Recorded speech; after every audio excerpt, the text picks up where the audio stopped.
All right, family. All right, welcome back to another edition of Economic News. Today is August 1st, 2021, and the time is just after 6 o'clock in the morning on this Sunday. All right. So when we get started with the precious metal market, we're getting started with this one because uh, all things point to a big rally in the markets coming up, especially with the news coming out that unless they have come up with something within the last over the weekend, the eviction moratoriums did kick in. Uh, they expired yesterday, Saturday, July 31st, and as of today, August 1st, the evictions have gone into effect. All right, so that's why we're getting an early start. All right, but let's get it started with the markets here. Look at the precious metals market. Come along with the evictions. We see the market maybe even coming bad when the Asian markets open up later on this evening, and we expect the gold price possibly to take a trend up. All right, especially with the supply and demand out of whack. All right, so look at that world spot price. All right, if I'm wrong, then I'm wrong. We're gonna go and get started. All right. Look at that. Precious metals. Gold is down $14 after going up 30. Silver's down 2 cents after jumping up $1. Platinum. Platinum is down. Palladium is up. Bottom is unchanged. Unchanged as well too. All right. That was the world spot price. Take a look at the New York spot price as well. All right. Not much in big of a difference. Okay. All right, so let's get into the actual news here. The big topic of the day. This is from ZeroHedge.com. Oh, I'm sorry. We can go back. That was from Kitco.com. All right, Kitco.com. That was a look at the precious metals market. All right, but we're switching over to ZeroHedge.com. Shrinkflation, inflation sneaky cousins on the rise.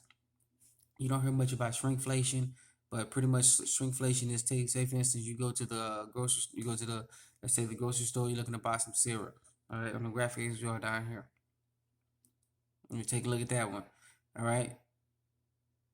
In terms of the shrinkflation, it is credited to the British economic Pippa. Sorry if I butcher your name, Pippa Malagran. All right, and refers to the shrinking weight of the product while the price of the package remained the same. Your our purchasing power of the fiat currency is going down, down, down. And if you look at it overall, if you can go back and get some screenshots from the past few years, you can tell the difference with how much ounces used to be in these boxes compared now. But the prices not only went down, it still stayed the same or is even went up. All right, they disguised the price. They disguised it by giving, they say, these BOGO, buy one get one free. All right, so that's how they're hiding the shrinkflation or the shrinkflation. Shrinkflation essentially is about what the topic says. They put less product inside to sell you, but the price stays the same or even goes up. All right, that's what shrinkflation is, and it's all over the place. Not just the food products. You go to some of the local hardware stores, some of the auto stores to get things for your car. All right, sorry about that. So go ahead and get that article from ZeroHedge.com. Shrinkflation is in effect. All right, as well. All right, we'll switch over to some of the overseas. What's going on in Venezuela? All right, the Saga Continues. Another one from ZeroHedge.com. All right, Venezuela, 31 tons of seized gold at the Bank of England. All right, many countries trying to get that gold back from Western countries. All right, the many European countries fought the New York boys to get their gold back out of New York storage. And now one of the biggest storage engines in the world in England, the countries are trying to get their gold back. This is a story how Venezuela is just one of them that's trying to get their gold back from England. They're going from one court battle to the other. All right, they even point out in this article who's actually trying to get their gold back. Is it Maduro or is it the head of Venezuela Central Bank, President Maduro of Venezuela? They're trying to get a rift in between there. All right. So with that one, go ahead and get that article. Go ahead and read down and get more into it about how Venezuela is trying to get the 31 tons of gold back from England. It's going to be hard. Remember, Libya had their gold stolen from them during the bombing by the U.S. as well. All right, and in trying to get it back, England bankers put out a 20-page process of how they can get their gold back from them, which is pretty much almost impossible for them to actually comply with. All right, as well. All right, so all the countries in the world are trying to repatriate their gold reserves back to their nations. All right, to protect themselves from what's coming. Okay, so go ahead and get that article from ZeroHedge.com as well. All right, so switch over to our next type of career. Speaking, continuing the theme of what's going on with the economies around the world, we're going all the way back to April 29th of 2020 for this one. All right. It's just the title of it. And this is from goldswitzerland.com. All right, goldswitzerland.com. All right, Federal Reserve to print 9 trillion and buy all the gold in the world. All right, that is what's happening. Most central banks are in the Ponzi scheme of printing more gold, printing more fiat currency dollars, whether it's dollars, francs, pounds, Deutschmarks, drachmas, yuan, rubles, yen, yuan, whatever they printing. They're printing out all the money in the world to buy central bank gold, just to buy gold for themselves to protect themselves. And one of the things people always talk about is, well, if they print all this money, it's going to be worth less. But you have to understand the way they do it. They're right next to the printing presses. So when they get the money, it's actually still holds some monetary value.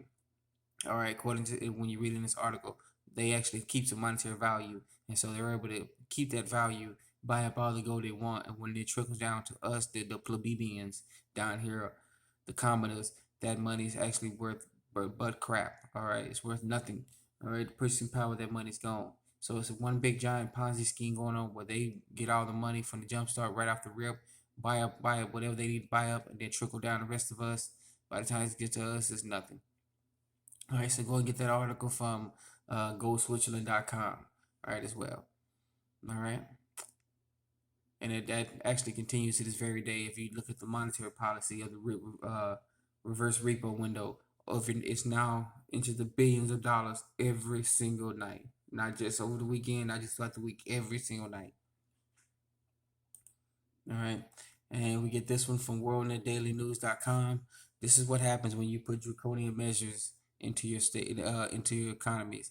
All right, telling people they can't do this, they can't do that, and then when they finally leave, and you talk trash about them leaving, and then all of a sudden you realize the devastation that you about to face a barrage of people who can't open their businesses back up.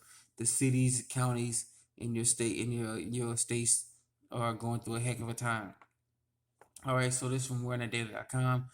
Governor Cuomo, that's the governor of New York, begs businesses to return to New York City after devastating shutdown. This is what the Mayor de Blasio, calls New York City, and the governor calls across the state, with stifling, brutal lockdowns, draconian in every nature whatsoever, forced vaccine, forced mold virus, the virus you can tell time, lockdowns, mandates of all sorts of stuff, brutal corporation security forces, you call them the police. They're beating up people and everything else, and businesses just had enough and they're leaving. And now that the chickens have come home to roost, the governor is now begging people to come back to New York, saying, please end work from home. Please bring your businesses back. But many of these businesses are already gone. They're not coming back. Some businesses have actually brought their people back. Most people are have left and they've gone. All right, and encompassing that, many of these businesses, including many of the financial sectors, they've all beat feet, and they went to Florida, Texas, and Dallas. Dallas, Texas is in the mix. Even Charlotte, North Carolina is in the bidding process of getting many of these companies. All right, so is other states. All right, uh, this is what happens when you come to the brutal reality that, hey, I don't want my people living here. All right, taxes are skyrocketing high. The rents for the property buildings that you're in are skyrocketing off the roof, and there more terms they get more favorable businesses practices in these less in these other states that actually are business friendly. All right, tax incentives are better. The people are better. They can afford to move out. Better school. Sometimes better schools, sometimes not, but they can afford better houses. Quality of life is better for their families, and they can move in and out to work.